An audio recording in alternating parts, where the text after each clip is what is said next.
All right, let's go ahead and kick it off. Welcome to today's Threat Talk. We'll be covering the implications of disinformation and misinformation and who owns our trust these days. Just to cover how Threat Talks work, if you haven't been here before, our Threat Talks are customer lunch and learns to provide timely and relevant intelligence on the state of the threat landscape. We will be recording and providing this Threat Talk afterwards. It'll probably get to you on Monday in your inbox. Last time we had some technical difficulties with Zoom, so unfortunately we weren't able to get it to you, but this time we've taken extra measures to ensure it's recorded. We do encourage active questions through the Q&A widget below, and you can submit anonymously if that's what you choose to do so. This is a technical discussion geared towards sharing intelligence and insights on latest threats with you, and we always welcome the rest of your team to join us on the next Threat Talk, or you share the recording afterwards with them if you think they'll benefit from the insights shared on today's talk. But without further ado, we've got JP, for the Director of Threat Intelligence, and he'll be giving today's Threat Talk. Go ahead and take it away, JP. Hey, thanks, Gracie. Good morning, folks, or actually good afternoon, folks. I'm JP Castellanos, Director of Threat Intelligence here at Binary Defense. A little background about myself. I've been up here for about a year, and I want to say like 8 months. And previously, before working at Binary Defense, I worked at a Fortune 10 oil and gas major here in the Houston, Texas area.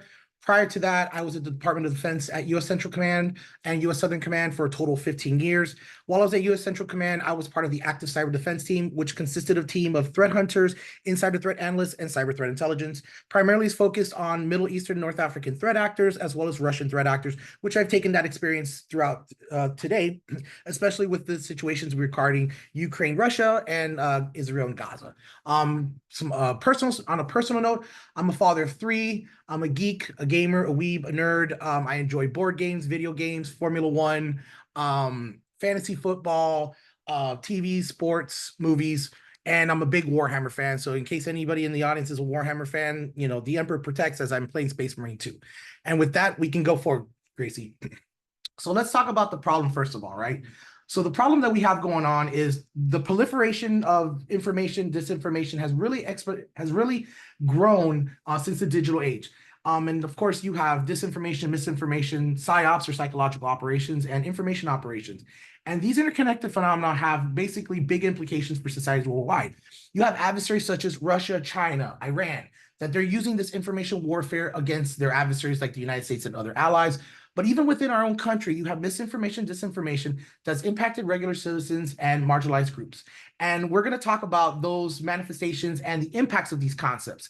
And the concept of manipulating this information, it dates back centuries, right? You have ancient civilizations that have employed propaganda and psychological tactics to demoralize opponents. And in recent history, you have also being used in wars and conflict.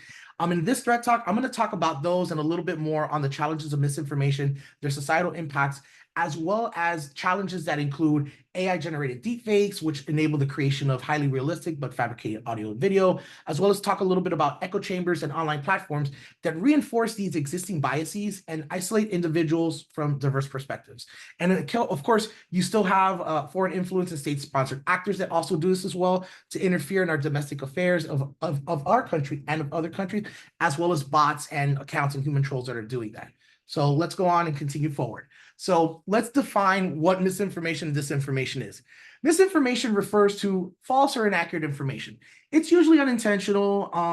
It could be a hoax, it could be an urban legend, a rumor, or even a misrepresentation of something, right? Whereas disinformation is deliberately false information to spread or deceive or manipulate, which this could be propaganda, fake news, deepfakes, clickbaits, and astroturfing. So of course, the image to the left with Sylvester Stallone is an example of misinformation, right? Hey, he died of an overdose. Well, it's actually a viral hoax. Where the image to the right is Congresswoman Marjorie Taylor Greene, and she's going to be talked about a little bit more. She's going to be talked about more today in this presentation. She's talking about the government is controlling the weather, climate change is the new COVID, things like that. If we can go to the next slide, Gracie.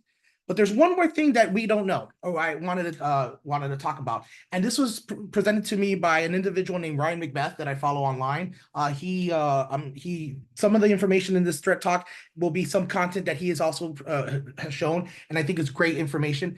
he talks about what's called truthiness or emotional truth. And this was coined by Stephen Colbert. And it's the belief of what you feel to be true rather than the factual support. If you ever talk to a friend, a relative, and you try to tell them you have your view, or you have your view on something, and that person counters like, no, that can't be true because XYZ. And it's like, do you have facts to purport it? No, I just believe in it. And that's something that we as Americans, we as people, not Americans, we as humans have that. We feel something to be true rather than the facts will support it. For example, if you have an image that looks like it could be true, then you can fool the information consumer. And this is what's called, this is a component what Ryan calls is DIP, or deceptive imagery persuasion. It's usually like a deceptive text on a realistic picture taken out of context, or actually changing or editing a video in a shortcut that doesn't provide the context. So you're only shown one part of the video, and that viewer can take it out of context. Next slide, Gracie. So now I'm going to talk a little bit about PSYOPs and information warfare. PSYOPs are basically planned and are conducted to influence the thinking and behavior of foreign populations in support of national objectives.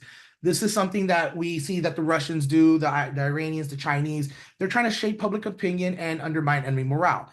IO is the planned and coordinated use of military and civilian capabilities to influence and control the information space, right? So I see the information battle space as the internet, YouTube, Twitter, Telegram, TikTok, Instagram. That's the information battle space.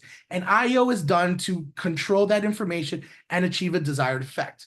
Now, putting all those concepts together, you can see, for example, you will have state-sponsored actors that may use different disinformation campaigns to sow discord and undermine the trust in democratic institutions, while the PSYOPs are being made to manipulate public opinion and influence political outcomes. So that's kind of the difference between PSYOPs and information warfare. They kind of go hand in hand pretty much. And if I can read out of U.S. Army Manual 305, 302, psychological operations are planned and conducted to influence the thinking and behavior of foreign populations in support of U.S. national objectives. And in U.S. JP1, information operations are the planned and coordinated use of military and civilian capabilities to influence and control the information environment in order to achieve the desired effect. Next slide. So the concept of manipulating information to achieve desired outcomes goes way back. But it goes back to ancient civilizations, but I'm gonna go a little bit more quasi-modern here. So some historical examples of disinformation.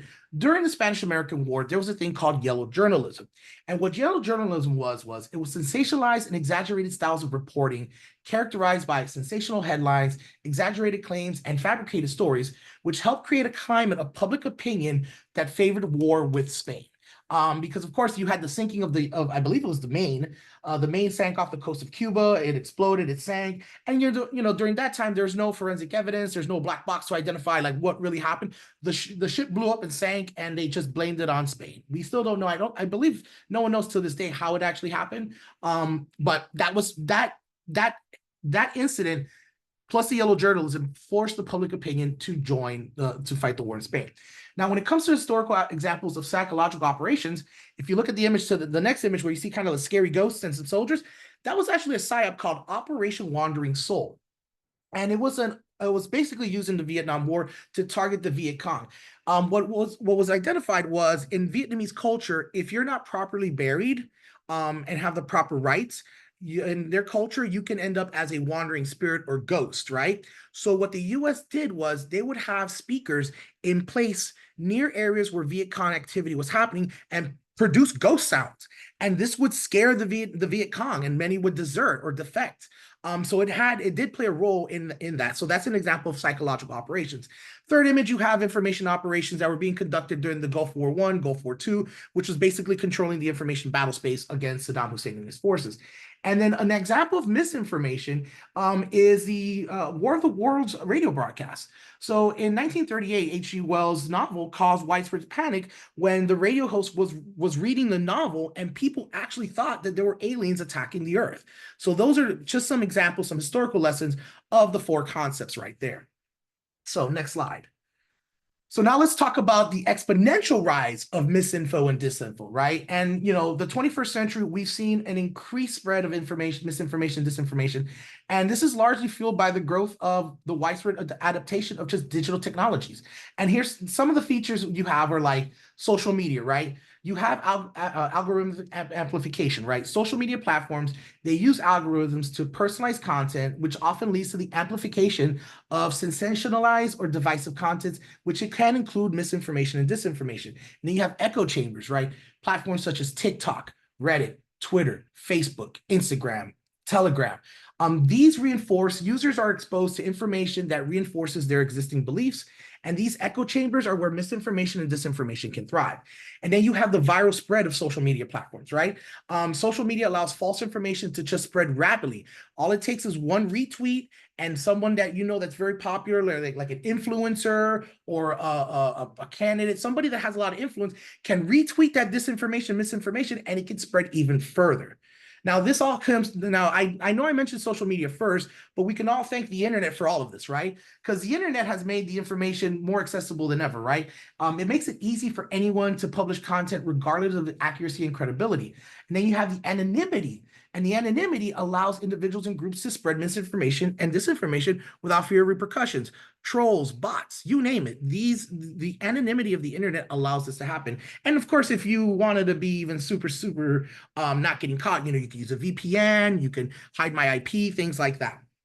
And this, of course, because of this misinfo, disinfo, you have political polarization. And I would say you have partisan bias, you also have tribalism.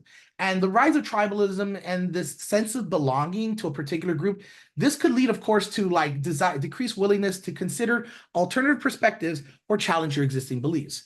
And then you have foreign influence, right, with the Meta and RT there, right? Foreign governments are using disinformation campaigns to interfere in the domestic affairs of other countries and spread discord, undermine the democratic institution. But also disinformation also comes in economic incentives. So as someone who my job is to be chronically online, unfortunately, I see tons of clickbait online where it's like these scams or, because you have to understand all these technology, all these media companies and all these tech companies, clicks drives revenue, right? So I'll give you some examples that I personally run into just about every day. When I'm going through YouTube and I'm just kind of going through all my content creators and things like that, just kind of catching up with what's going on. I don't pay for YouTube. I don't pay for YouTube. It's free. So I get ads. I get a ton of ads of different scams of the government's giving you $6,000 for food stamps because they're the immigrants, or, I got into a car accident, I got a $50,000 check, and all you got to do is click here or scan this QR code, or I get cheap car insurance, all sorts of things that are clickbaity, that are misinformation. I've had families and friends who have also contacted me and said, hey, I saw this online about a $6,000 card. Is that true? I'm like, no, brother, it's not true at all. So that's the other problem too. And then of course you even have disinformation online in the form of cryptocurrency scams, where you have influencers that will come in and say, hey, buy this coin, buy this coin. There's some political figures, I don't want to say who, but there are also one or two figures out there that are saying, hey, buy this crypto coin, blah, blah, blah. So this is all spreading misinformation and disinformation. So next slide, Gracie. So now I'm going to go down through each and every one of our adversaries so far. So when it comes to Russia's use of disinformation, it goes back to the Soviet era, and I would say a little bit before that. And this is when propaganda was employed to promote the communist ideology and discredit, of course, Western democracies. However, in recent years, Russia has intensified and employed its disinformation campaigns as a strategic tool to influence public opinion, undermine democratic processes, sow discord amongst its adversaries. And these campaigns have not only targeted the United States, but also its allies, with some far-reaching consequences to global stability. So, well, for historical context, the Soviet Union usually would employ propaganda and communist ideologies to target individuals and discredit democracies. Additionally, the KGB would conduct what's called active measures, and they still do it today, right, to influence public opinion in foreign countries, and they would use disinformation as a strategic tool to sow discord and undermine our confidences. So some of the tactics employed by Russia, you have troll farms, right? Russia established troll farms to basically spread with fake accounts designed to spread disinformation and change public opinion. This was the old Internet Research Agency ran by Yevgeny Prigozhin, former leader of Wagner. RIP, little buddy, you will not be missed. Now it's called the Social Design Agency. Then you have botnets. You have botnets that are automated and botnets that are ran by an operator on the other end. They use to amplify disinformation, misinformation. You have the infiltration of social media. You have plenty of inauthentic Russian accounts that are in social media spreading misinformation, disinformation, excuse me, and influencing conversations either through TikTok, Facebook, Twitter, Telegram, all those platforms. And then you have hacking and data leaks. Now, I will tell you that I have not seen much of that this cycle of our elections or anything like that. But I only mention it because during the 2016 election cycle, you had the DNC leaks, you had Cyber Recruit, you had Shadow Broker, you had all these Russian entities, Russian groups. It was really just Russian hackers, GRU hackers, that when they compromised the DNC, they were then beginning to spread disinformation to these other platforms. And now a new one that I find very interesting is co-opting influencers. So Russia has looked to co-opt social media influencers to spread information and disinformation. And this is with regards to what I call the tenant media campaign, which I will show you in the next slide a little bit about that one. But go ahead, Gracie, next slide. So, of course, I couldn't put all the recent events into one slide because your eyes will bleed of how bad it is for Russia, China, all this disinformation. So I kind of picked the best ones that I thought would kind of show you some diversity of what's going on. So you have like activity on Telegram where you have posts questioning Vice President Kamala Harris's biographical details. Then you have the other image where this was actually reported by Meta, where there was an operation called Operation Doppelganger. And what it had successfully mimicked various news media sites, such as the New York Times, Fox News, and the Washington Post. And they were spreading disinformation via fake articles spammed into social media platforms. Now, how Doppelganger worked was they had these domains that were spoofing these organizations, and then what they would do is they would seed pro-Russian disinformation articles that were then disseminated by inauthentic social media activity. Now, the word seeding, I want to say, is very important because this is how disinformation spreads, right? What I mean by seeding, the disinformation is posted on a low user count, not a very active user and stuff like that, but other influencers or other people use that as a source of news. And once that disinformation is spread or seeded, those influencers will go and then retweet it and then amplify it even further. So that's kind of what happened here. And the individual here in the middle, which is Sergei Kirenko, he is the first deputy chief of staff of the presidential administration, and he is the one that's actually directing Operation Doppelganger. And then, of course, you have on the right, you also have Russian news, inauthentic news websites that are posted on social media platforms. So, for example, this site called the Newsroom for American European-Based Citizens was posted specifically only on the right-wing leaning platform Gab. And what it was just basically anti-Ukraine, pro-Russian narratives that were just being pumped in there. And then lastly, this actually happened recently on September 4th. You had two Russian nationals that were employees of the Russian state media-controlled company RT. They were indicted by the DOJ for funneling around $10 million to an American media company called Tenet Media. And this media company has right-wing influencers such as Lauren Southern, Dave Rubin, oh my God, what's his name? Tim Pool, Benny Johnson, and some other folks, right? And these individuals were getting paid a lot by the Russians, but they didn't know. And according to the indictments, it did confirm that they did not know they were receiving millions and millions of dollars to just go on this site to just promote pro-Russian, anti-Ukraine narratives on this media platform. So it kind of shows you kind of the lengths that Russia will go to spread disinformation, misinformation, from something as simple as just fake Telegram posts and fake images on just social media to actually government-directed strategies, all the way to influencing individuals that may lean a certain direction in the political spectrum here in the United States. So that's pretty much the Russia activity. Next, we'll talk about China. And China, again, has also emerged as a big player in the global information landscape. They're trying to use their disinformation to spread their geopolitical influence and shape public opinion, particularly towards Taiwan and U.S. future conflicts and all the other things that are going on, South China Sea claims, anything that's within China's sphere of influence, that's what they're working on. And of course, their tactics is the infiltration of social media platform. China owns TikTok, even though China owns TikTok. Let's just be real about that. So they already infiltrated that. And they use also Facebook and Twitter to spread propaganda and influence conversations. Same thing with co-opting influencers. They try to co-opt media outlets to spread disinformation, like the South China News and things like that. And then the one that I find very interesting is something that they're using, which is called narrative warfare.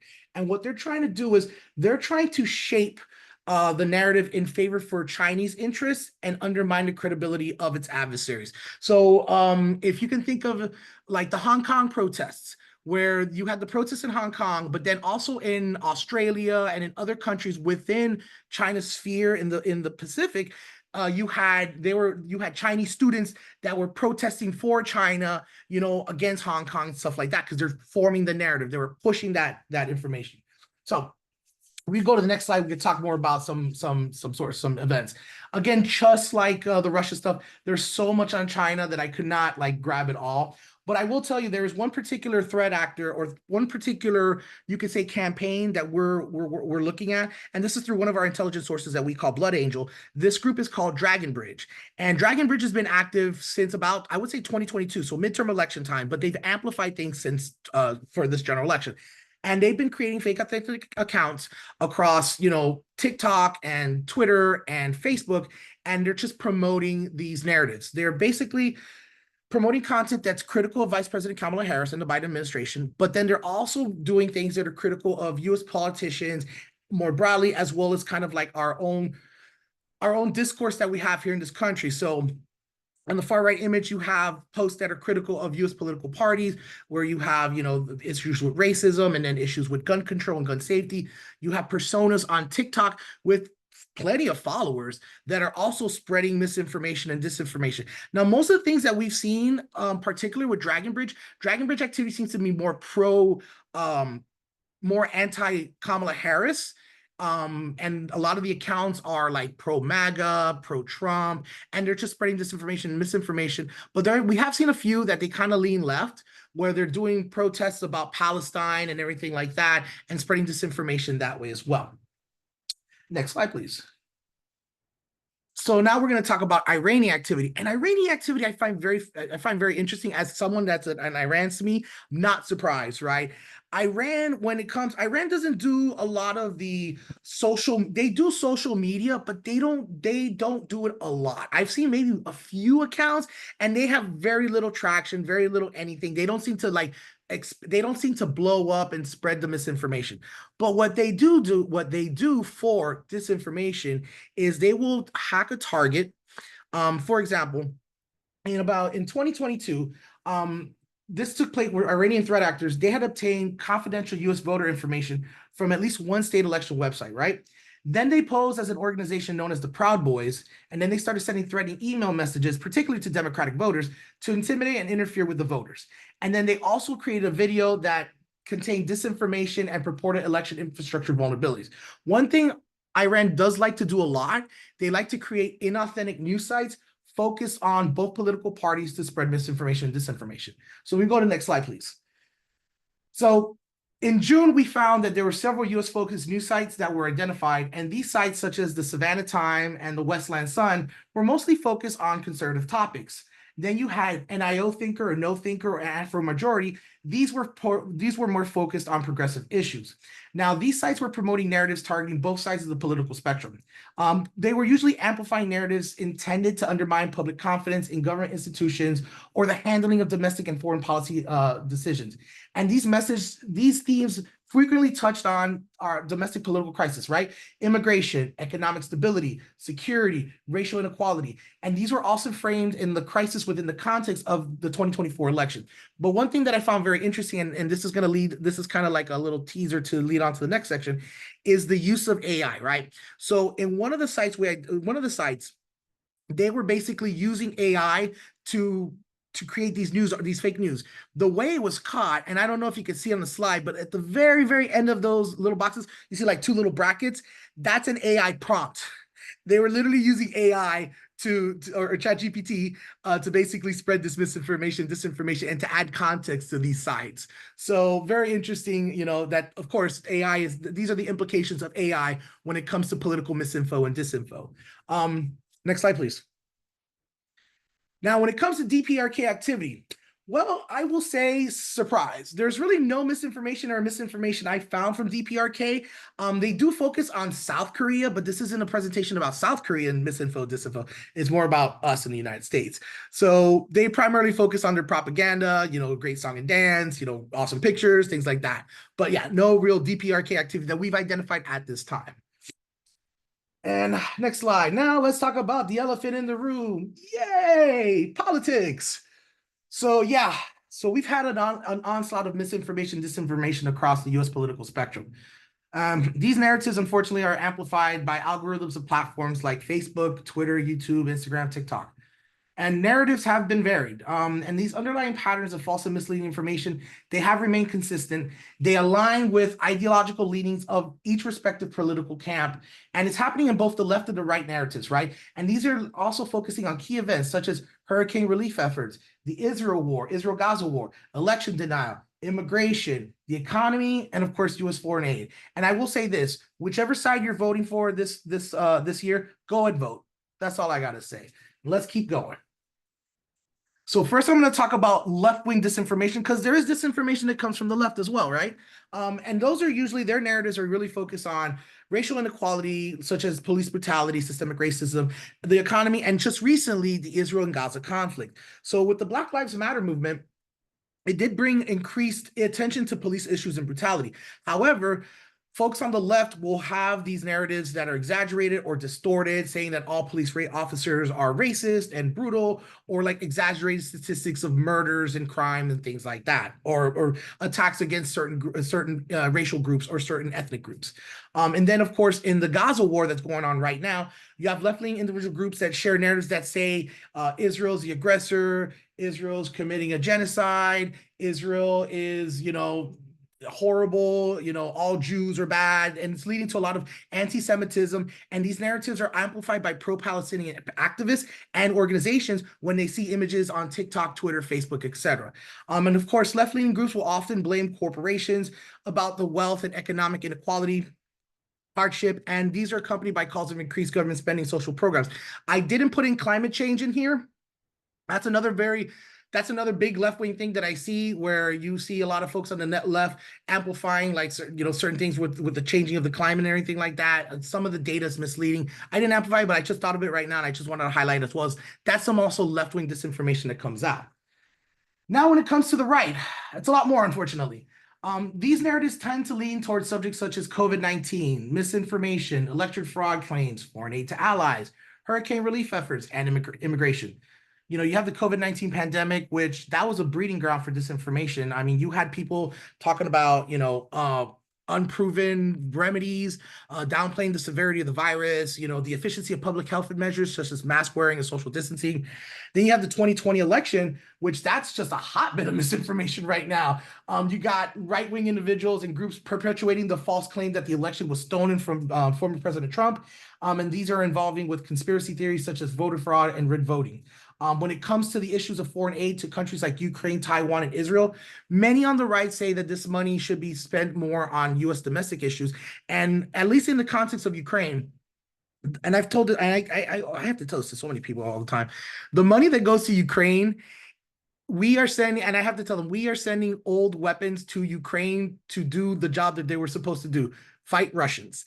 The money that's being spent is actually coming back to the United States to buy and make new weapons for any future conflicts, i.e. China, as well as to promote jobs, because when you have arms manufacturing, the defense industrial base kicking up, those are more jobs for people. But this is a disinformation narrative that I see plenty that happens on the right.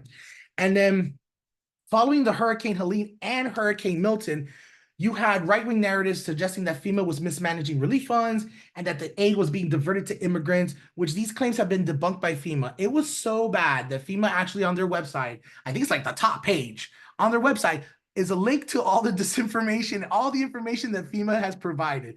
But that did its damage, right? And actually, it was reported yesterday by Axios that Russian state media accounts and pro-Russian networks were also spreading disinformation. And this was according to the Institute of Strategic Dialogue. And these posts, they advanced some divisive narratives. So what they were doing was they were basically saying that the money that should go to FEMA to help the victims of Hurricane Milton and Hurricane Helene were being used to spend on the war of Ukraine. And basically saying that the US government cares more about Ukrainians than it does Americans. And it was trying to portray the Biden administration as incompetent or corrupt, and that FEMA wasn't able to provide any adequate support because of the government support for immigrants. And then the last one, of course, the issue of immigration, right? This is a hot button issue, right? And the right-wing narratives, of course, are they're worried about job losses, increased crime, and a strain of public resources. And I mean, you have recently the claim of legal Haitian migrants were reported to be eating household pets, and there were misleading pictures circulating around social media without proper context.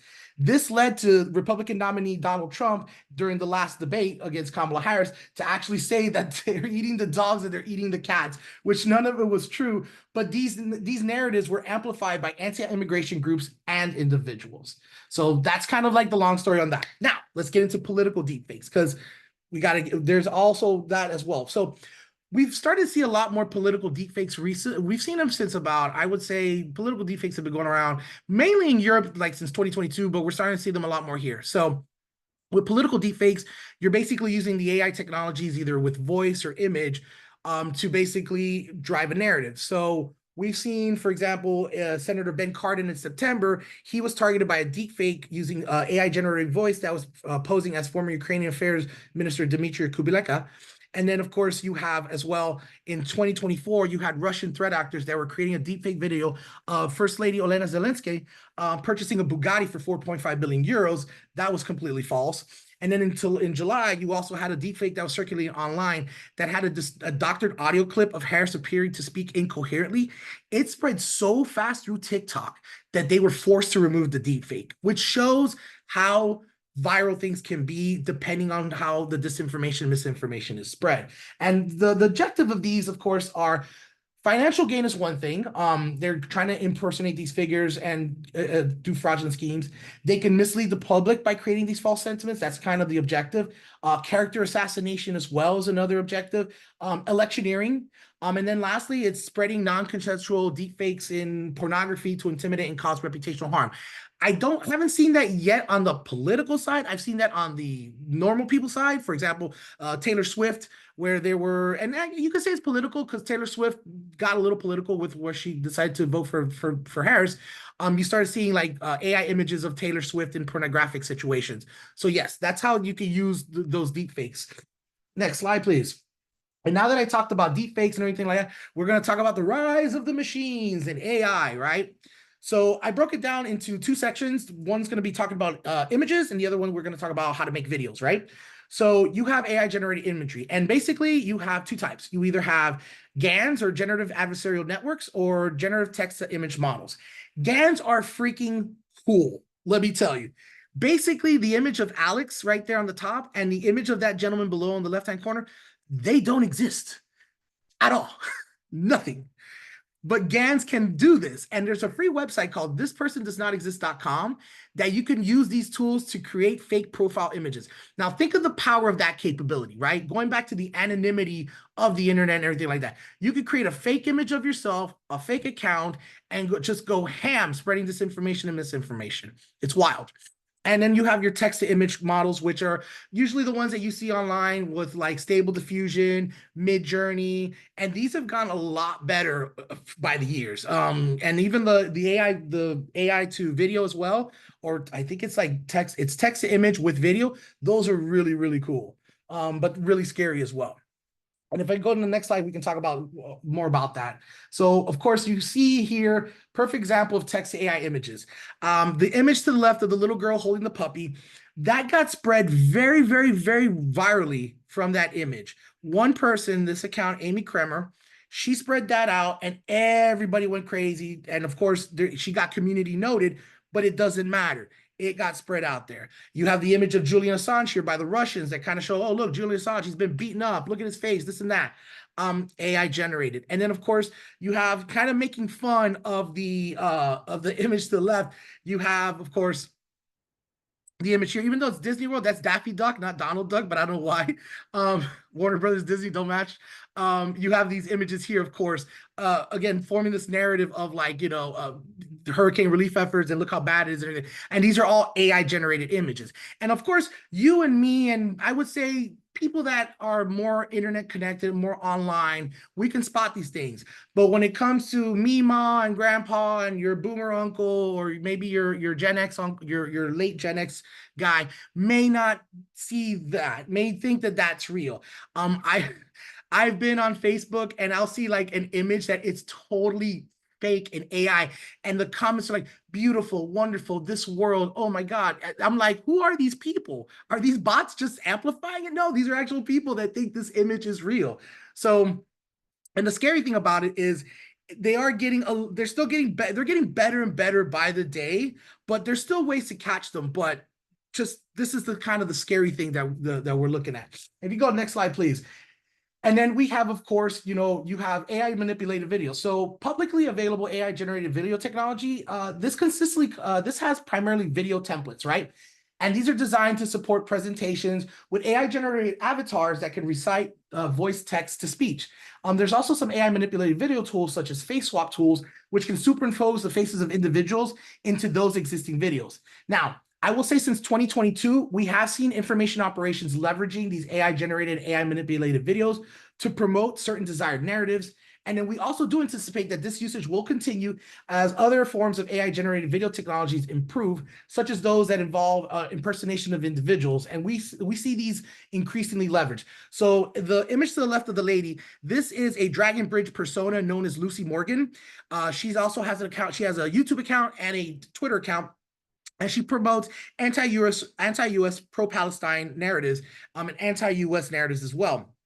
Speaks in English, looks real, but she's all AI generated. And the image to the middle, you have a screenshot of a deepfake that had Ukrainian President Volodymyr Zelensky announcing the capitulation to Russia in March 2022, and it was posted on a compromised Ukrainian website. This was around the time of the start of the Ukraine-Russia war, so they were trying to use deepfakes of President Zelensky capitulating on these fake sites. And then, of course, you have on the right, you have Florida Governor Ron DeSantis, where they were using AI-generated audio to mimic his voice on social media, and this circulated around quite a bit. Next slide, please. So here's a list of publicly available AI tools. Now, our team and Blood Angel, we do anticipate that information operations are going to increase using generative AI as its awareness and capabilities surrounding these technologies do develop.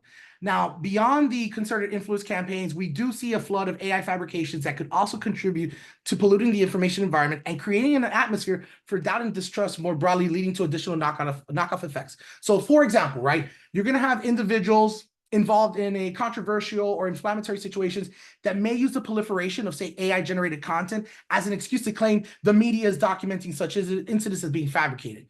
Also, you can convince target audiences that AI-generated content is in fact fabricated. It can prove challenging, of course. So in order for us to kind of mitigate the impact of AI-enabled information operations, you're going to have to deploy some kind of technical solutions for the detection of this relevant content and conjunction with some analysis from subject matter experts to effectively communicate their findings to target audiences. This is going to be a big challenge for us all. But as you can see here on this list, some of these are completely free. And some of these, I believe you may have to pay like a small fee or something like that. But these are all open source. This isn't government. This isn't secret sauce or nothing like that. This is all available for the public to use, which is cool, but at the same time, super, super, super, super scary. So next slide. So what's the impacts to society, right? So you have the erosion of trust, right? It can undermine the trust in government institutions, media outlets, and experts. And this erosion of trust, of course, can have some far-reaching implications for democratic processes as well as public health initiatives. This leads to polarization and division as well. The spread of misinformation, this increases polarization, division in our society. False narratives can be used to stoke fear and resentment, and this could lead to social unrest and political gridlock. Then you have disinformation-driven violence. And in some cases, misinformation can be linked to acts of violence. This can include to protests, mass shooting, assassination attempts, in air quotes, terrorist attacks. And these can also be used to radicalize individuals and justify harmful actions. You also have economic consequences, right? Misinformation and disinformation can have a negative economic consequence, such as market volatility, consumer uncertainty, and damage to businesses, and public health risks, right? Misinformation can lead to public health issues that you may not trust vaccines, you may not trust what your doctor's saying, you might not trust medical experts, and this could lead to decreased vaccination rates and increased public health risks. So next slide. So now that I went through all that, now I'm going to take you on a little exercise. And it's basically finding misinformation and disinformation with magic. And this is called the Magic Disinformation Kill Chain. This is from someone I follow named Ryan Macbeth, which I mentioned earlier. And it's a great case. It's a great way to study. It's a great way to see how it all works, right? How does disinformation get spread? And it's 5 things. You want to make the goal, acquire the target, generate the disinformation, infiltrate the target, and cascade the amplification. So let's go on with it. So we're going to do magic with MTG, not, go ahead, Gracie, next slide. So we're going to do magic with not Magic the Gathering, but Marjorie Taylor Greene, okay? So make the goal, right? Marjorie wants to blame the Biden administration for creating hurricanes targeting right-wing voters. And she's doing this through an actual science called cloud seeding, where you take silver iodide or dry ice over a cloud, which can then cause rain.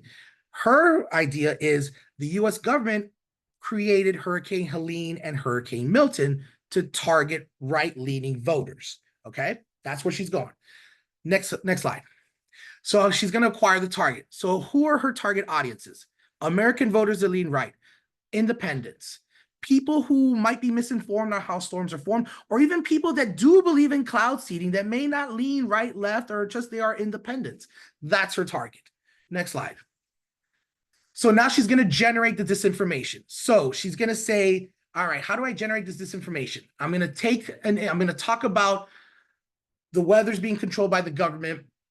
I have this information. I have information on the NOAA website. Look at it right here. The government can control the weather. It's on a government website. This is what I'm going to spread. Next slide. Then she's going to infiltrate the target and spread it, right? Now, remember what I told you about DIP, or deceptive imagery persuasion? This is a perfect example. This is an actual image, of course, of red and blue states. And of course, if you can see, that is the path the hurricane took. So now she's highlighting the message that, look, the hurricane went across red counties and red states to impact the election and to have Kamala Harris win. That's the intention. That's why she's saying the government is controlling the weather, blaming the Biden administration for the storms. Next slide. JP, I don't want to ruin your train of thought. We've got about 2 minutes left in the webinar, and it might end abruptly. So I just wanted to give you a heads up. Okay, no problem. This is like, actually, I'll go fast. So then you cascade the amplification, right? Congresswoman Greene has 1.2 million followers on Twitter. She has multiple followers in her social media orbit. So that gets spread around. Next slide. And that's basically magic. Now, spotting a deep fake.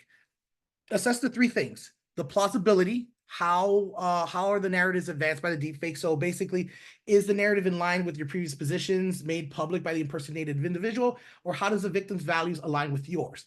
Number 2, credibility. How realistic is it? Does the person exist? If so, are their users familiar with the person? If not, do you really believe what they're saying? Third is context. Has this been used in a deepfake, and what channels and platforms are the deepfake distributed on, and what entities are promoting the deepfake? Are they known influencers or scammers? Next one, well, I got a minute left. All right, how can I get some help? All right, so I definitely recommend reading these, looking for these books. The one that I highly recommend is The Chaos Machine. That's a really good one, how social media has rewired our minds. And for people to follow, like I said, Ryan Macbeth is, shout out to him. A lot of the stuff that I kind of pulled today was kind of through his stuff. Really good stuff. I highly recommend you following him on social media. And Caroline Orbueno does a great job on tracking disinformation campaigns, focusing on Russia and Ukraine. And with that, thank you folks for attending the Threat Talk. I wish I could answer some questions, but as Gracie said, this might shut down in another minute. So thank you all for attending. I really hope you enjoyed it. Yep. Thanks, everyone. There were no questions other than one around making fun of our AI generated image. So that was fun. But thank you, JP. We'll be sending this out to everyone. Have a great weekend, y'all. Thanks, guys. Have a good one all.